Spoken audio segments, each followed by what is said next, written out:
ఇంట్లో ఉన్న బంగారాన్ని విడిపించి ఆ రోజు ఆన్లైన్ రేటుకే మేము కొంటాం. Sharma gold company. బట్ నేను విన్నది ఎన్టీఆర్ గారిది వినలేదమ్మా నేను. ఆ! ఏఎన్నార్ గారికి, గుమ్మడి గారికి కొంత కోల్డ్ వార్ నడిచిందని విన్నాను నేను. అదేంటో లే నాకు తెలియదు గానీ నేను విన్నాను అంతే. వేరే లే వాళ్ళు చెప్తుంటే చాలా చోట్ల. లేదండి. నాకు తెలిసి ఏమి లేదండి. అయితే ఎన్టీఆర్ గారితో అనుకుంటా అయితే ఇంక. ఆ! నాగేశ్వరరావు గారు నాన్నకి గుండెకి మంచిదని కరివేపాకు పొడి తెచ్చిచ్చేవారండి. రోజు మీరిది తినాలండి, గుండెకి మంచిది అని. అంత ఇదిగా ఉండేవారండి. చాలా ప్రేమగా ఉంటారండి. ఇద్దరిలో ఎవరంటే బాగా ఇష్టం గుమ్మడి గారికి? ఎన్టీఆర్ గారు, ఏఎన్నార్ గారు? అది ఎన్టీఆర్ రామారావు గారితో ఏమో బ 50ల నుంచి ఉన్న సాన్నిహిత్యం గదండీ. నాగేశ్వరరావు గారితో 56 అట్లా. ఎప్పుడూ వీళ్ళే అట్లా ఎప్పుడు తేడాగా ఎప్పుడు అన్నట్టుగా నాకేమీ లేదండి. ఇద్దరూ సమానమేనండి. హ్మ్. అంటే అట్లా కంపేర్ జేసి వీళ్ళెక్కువ, వీళ్ళు తక్కువ అన్నట్లేదండి. అమ్మా మీరు ఒక మాట అన్నారు. మధ్యలో నాన్నగారు గూడా ఫస్ట్‌లో ఆఫర్‌లు రాక వెళ్ళిపోదాం వెనక్కి ఆ! ఖర్చులు భరించలేక అని. ఆ! యూజువల్‌గా చెప్పాలంటే ఎంత పెద్ద స్టార్‌కైనా గానీ ఒక బ్యాడ్ ఫేస్ ఉంటుంది అవును. ఇండస్ట్రీలో. అవును. ఇండస్ట్రీలో ఎస్పెషల్లీ అది ఎక్కువ బయటికి కనిపిస్తది కాబట్టి మనం రంగుల ప్రపంచం కాబట్టి ఎక్కువ మాట్లాడుకునే అవకాశం దొరుకుతుంది ఆ! అందరికి. ఆ! నాన్నకు కూడా ఒకానొక టైంలో అవకాశాలు రాక బ్యాడ్ ఫేస్ చూడాల్సొచ్చింది అని విన్నాం. అది వాస్తవమా?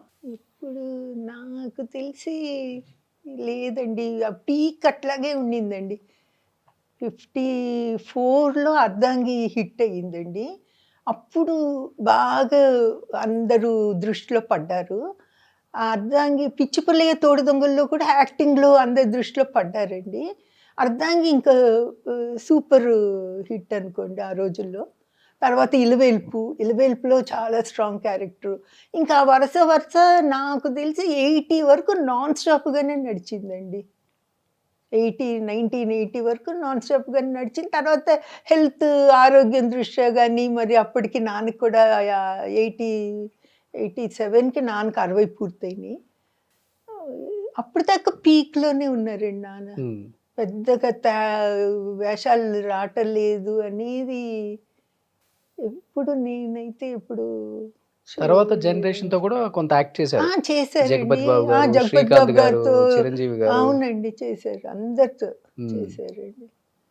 ఆరోగ్యం ఎప్పుడైతే గొంతు దెబ్బతిందో అప్పుడు మానేశారండి. మానేసినా కూడా ర ర గిరిబాబు గారు, సత్యనారాయణ గారు గొడవ చేసి మీరు మానటానికి వీల్లేదని ఒక సినిమాలో ఏయించారండి. 'అనగనగా ఒక రాధ' ఏదో సినిమా పేరండి. నేను వద్దు, చెయ్యను అంటే కూడా వాళ్ళిద్దరూ బలవంత పెట్టి, మీరు ఇట్లా ఖాళీగా ఉండటానికి వీల్లేదు, మా కోసం చెయ్యండి అంటే చేశారండి. ఇంకంతే. అది ఇంక ఏంటమ్మా నాన్నగారికి problem? Paralytic stroke, mild paralytic stroke వచ్చి అప్పుడు వాయిస్ దెబ్బతినిందండి. వాయిస్ స్వరపేటిక ఎఫెక్ట్ అయిందండి. హుహుహు. మిగతా అంతా బానే ఉన్నారు. స్వరపేటిక ఆ మందులకి గాని దేనికన్నా స్వరపేటిక ఎఫెక్ట్ అయినప్పుడు గొంతు రావటానికి చాలా రోజులు పట్టిందండి. ఒక 7, 8 నెలలు పట్టిందండి. హ్మ్. కంప్లీట్. తర్వాత మెల్లిగా గుండె కూడా కొంచెం బలహీనపడతా వచ్చిందండి. ఓపెన్ హార్ట్ సర్జరీ అవ్వటం. ఆ టైంలో కొంచెం హెల్త్ ఆరోగ్య దృష్ట్యా కొంచెం గ్యాప్ వచ్చిండొచ్చండి. బట్ ఇండస్ట్రీలో గుమ్మడి గారిని ఎక్కువ అన్నయ్య, అన్నయ్య అని పిలిచే ఇద్దరు మహానటులు అవును. 'సావిత్రి' గారు, 'సూర్యకాంతం' 'సూర్యకాంతం' గారు. గారు. ఆ! అవునండి. అవును. ఎలా హుహు. ఉండేదమ్మా 'సావిత్రమ్మతో'? వాళ్ళిద్దరి మధ్య అనుబంధం సొంత అన్నా చెల్లెళ్ళేమో, ఆ! లేతే ఒక తండ్రి కూతురేమో అవును. అనుబంధం అవునండి. అనేలా ఉండేదని ఆ రోజుల్లో అవునండి. వినేవాళ్ళం అవునండి. ప్రేమగా అందరూ కూడా. బాగా ప్రేమగా ఉంటారండి. హ్మ్. అవునండి. అవును. ఇప్పటికి విజయ్ చాము మామయ్యనే అంటుందండి. మమ్మల్ని కూడా చాలా బాగా అప్పుడప్పుడు మాట్లాడుకుంటా ఉంటాం. హ్మ్. గుమ్మడి మామయ్యనే అంటారండి. బట్ నాన్నగారు ఒక ఇంటర్వ్యూలో కూడా చెప్పారు. అదే. మీరన్నప్పుడు హెల్త్ ఏదో ఆ! బాగాలేనప్పుడు లాస్ట్ ఆ! స్టేజ్‌లో కొంచెం అవును. అవును. సావిత్రమ్మ వచ్చి అవును. మాట్లాడి అప్పుడు ఏ ఏదో చిన్న జరమండి. పీక్‌లో ఉన్నప్పుడే అది జరిగింది. ఏంటన్నయ్య ఎలా ఉన్నారు అని అది. మాట్లాడి వెళ్ళిపోయి, తలగడ కింద ఒక 2000 ఇవ్వాల్సిన ఆ! బాకీ పెట్టేసిపోయారంట. ఏంటి ఆ అవును. స్టోరీ అసలకి? అదేండి ఎప్పుడో తీసుకున్నారంటండి నాన్న సావిత్రమ్మ గారు నాన్న దగ్గర. అన్ ఈ అసలు గుర్తు కూడా లేకపోతే అట్లా ఇచ్చి ఎళ్లారంటండి. నాన్న చేతికి తీసుకోరని దిండు కింద పెట్టి ఎళ్ళిపోయారంట.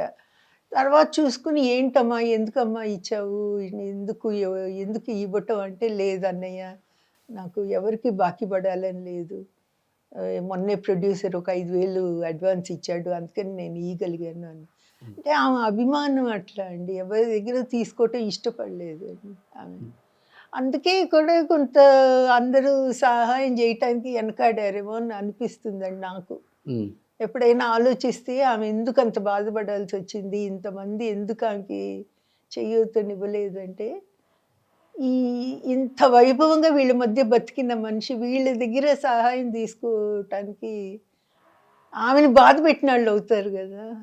బట్ లాస్ట్ ఆమె స్టేజ్ చూసి నాన్న చాలా బాధపడ్డారు కదా, అవునండి, అవును. ఎందుకంటే ఆ గ్యారేజ్ కూడా నాన్న చూడలేకపోయేవారు. వెళ్ళొచ్చారంట. అవునండి, చూడలేకపోయేవారు అండి. ఎలా ఉండేది అంటే అంటే మెయిన్ ఇంటికి అమ్మ కూడా బాధపడేదండి. విజయ్ చాము పెళ్లి చేసేటప్పటికి కొంచెం స్టార్ట్ అయిందండి, కొద్దిగా ప్రాబ్లమ్స్, ఇన్కమ్ ట్యాక్స్ ప్రాబ్లమ్స్ అవి స్టార్ట్ అయినాయి. అందుకని కొంచెం డబ్బులు ఉన్నా కూడా పెళ్లి గ్రాండ్గా చేయటానికి కొంచెం ఆమె వెనకాడారనమాట. ఉమ్, ఐటీ ప్రాబ్లమ్స్ అవన్నీ చూసి బాధ అనిపించేదండి. ఎందుకంటే ఆమె మేనకోడళ్ళ పెళ్ళిళ్ళే ఆమె ఎంత గ్రాండ్గా చేశారో చూసింది మనిషి కదండి అమ్మ. ఇంటికి వచ్చి బాధపడిందండి. ఉమ్. మీకు ఊహ తెలిసినంత వరకు సావిత్రమ్మ జీవితంలో మీరు చూసిన మర్చిపోలేని సంఘటనలు అంటే ఏమని చెప్తారు? నేనండి ఆ అది వైభోగం అందరు చెప్తుంటారు, ఆ మెళ్ళల్లో కూడా తీసిస్తారు లేని వాళ్ళకి. అదే నేను అవన్నీ చూడలేదు కానివ్వండి. ఒకరోజు ఎందుకు ఏ షూటింగ్ నుంచో నన్ను ఇంటికి తీసుకెళ్ళారండి ఆమె. చాలా చిన్న పిల్లని, కొంచెమే జ్ఞాపకం ఉంది. సరాసరి బెడ్రూమ్కి తీసుకెళ్ళారండి. తీసుకెళ్ళారు, పెద్ద బిస్కెట్ డబ్బా నిండా పోగులు ఉంటాయండి ఆమెకి. ఆ రోజుల్లో టిన్ డబ్బాలు వచ్చాయి మాకు అవునవును, అవును, బిస్కెట్. అవునవును. అది అది చూపించారు నాకు. అది చూపించారు, తెల్ల బెడ్షీట్ వేసుంటే ఒక మాట అన్నారనమాట, నాకు తెల్ల బెడ్షీట్లు అంటే ఇష్టము, ఇప్పుడు వచ్చి ఆయన మురికాళ్ళతో తొక్కేస్తారు అన్నారు. అంటే నేను నవ్వుకున్నాను, చిన్నపిల్లని నా దగ్గర ఇట్లా మాట్లాడారే అని నవ్వుకున్నానండి. అంతే అంతే గుర్తుందండి నాకు. ఉమ్, ఎందుకు ఏ సందర్భంలో వెళ్ళాను, మామూలుగా అయితే ప్రతి సంవత్సరం బొమ్మల కొలువుకి వెళ్ళి వచ్చేవాళ్ళు అండి. ఇంటికి. మేము అక్క చెల్లెళ్ళు అందరం వెళ్ళి వచ్చేవాళ్ళం ఉమ్. ప్రతి సంవత్సరం. జమున్ గారింటికి, సావిత్రి గారింటికి, భానుమతి గారింటికి. బట్ అమ్మ లాస్ట్ స్టేజ్లో నేను విన్నది ఏంటంటే, అంటే నాన్నగారు చెప్పారు, ఒక షూటింగ్లో అవును, ఇంటి నుంచి అందరు క్యారేజ్లు వస్తాయి కదా, అవును, అవును, ఆ టైంలో సావిత్రి గారికి అప్పుడు ఎవరు సపోర్ట్ లేరు ఇంటి దగ్గర నుంచి పంపడానికి. అవును, అవును, యూజువల్గా ఇంటి దగ్గర నుంచి రాకపోతే ప్రొడక్షన్ వాళ్ళు అరేంజ్ అవును, చేస్తారు. అవును, బట్ ఆమె అంత పీక్ చూసినామా, కనీసం ప్రొడక్షన్ బాయ్ కూడా పట్టించుకోలేదు, అవును. తినకుండా పక్కన కూర్చున్నామా. అవును. నేను వెళ్ళి ఏంటమ్మా పొజిషన్ అంటే, ఎవరు తెచ్చేవాళ్ళు లేరు అన్నయ్య అంటే, నేను ఆ, దగ్గరుండి నేను పెట్టాలి. భోంచేశాను అని చెప్పారండి ఆమె. ఉమ్, ఆ, తెచ్చేవాళ్ళు లేరని కూడా అనలేదు. ఆమెకు చాలా అభిమానం అండి, అభిమానం ఎక్కువ ఆమెకి. అందుకే అన్ని బాధలు పడాల్సి వచ్చింది. ఉమ్. చనిపోయే వరకు ఆ అభిమానం అలానే ఉంది కదమ్మా. అంతే అండి, అంతే. గ్రేట్. ముఖ్యంగా వీళ్ళ దగ్గర ఇంత వైభవంగా బతికిన ఆమె వీళ్ళ దగ్గరే చే వీళ్ళ సహాయం పొందాలంటే కష్టం కదండి. వీళ్ళకి కూడా బాధగా ఉంటుంది కదా. డెఫినెట్గా. తెలియకుండా చెయ్యాలి, ఇంకా ఆమెకి తెలియకుండా ఆమెకి చేయాలి. బట్ ఆమె తీసుకోరు అలా. అదే అండి, అందుకే నేను అనుకోవటం అభిమానులు ఎవరో ముక్కు మొహం తెలియని అభిమానుల దగ్గర ఆమె అంటారు ఎవరో పంపించేవాళ్ళు అని. ఉమ్. మరి ఎంత నిజమో తెలియదు మనకి. ఆమెకి అది పర్వాలేదు అనిపించింది, ఎందుకంటే వాళ్ళు ఎవరో తనకి తెలియదు కదా. బట్ మీరు చూశారు కాబట్టి ఆమె జీవితాన్ని, నాన్న అవును. దగ్గరుండి ఒక సొంత చెల్లెలు కాబట్టి. అవును, మహానటి సినిమాలో ఏదైతే చూపించారో ఆమె జీవిత చరిత్రకి ఈక్వల్గా ఉన్నట్టు అనిపించిందా మీకేమన్నా? పూర్తిగా కాదండి, ఉమ్. పర్వాలేదు, పూర్తిగా అయితే కాదు. సూపర్. అందుకని చూసిన వాళ్ళే చెప్పాలి ఇది, అదే అందుకే అడిగాను. సుమన్ టీవీలో మీ పర్సనల్ అండ్ బిజినెస్ ప్రమోషన్స్ కోసం కింది నెంబర్కి కాంటాక్ట్ చేయండి.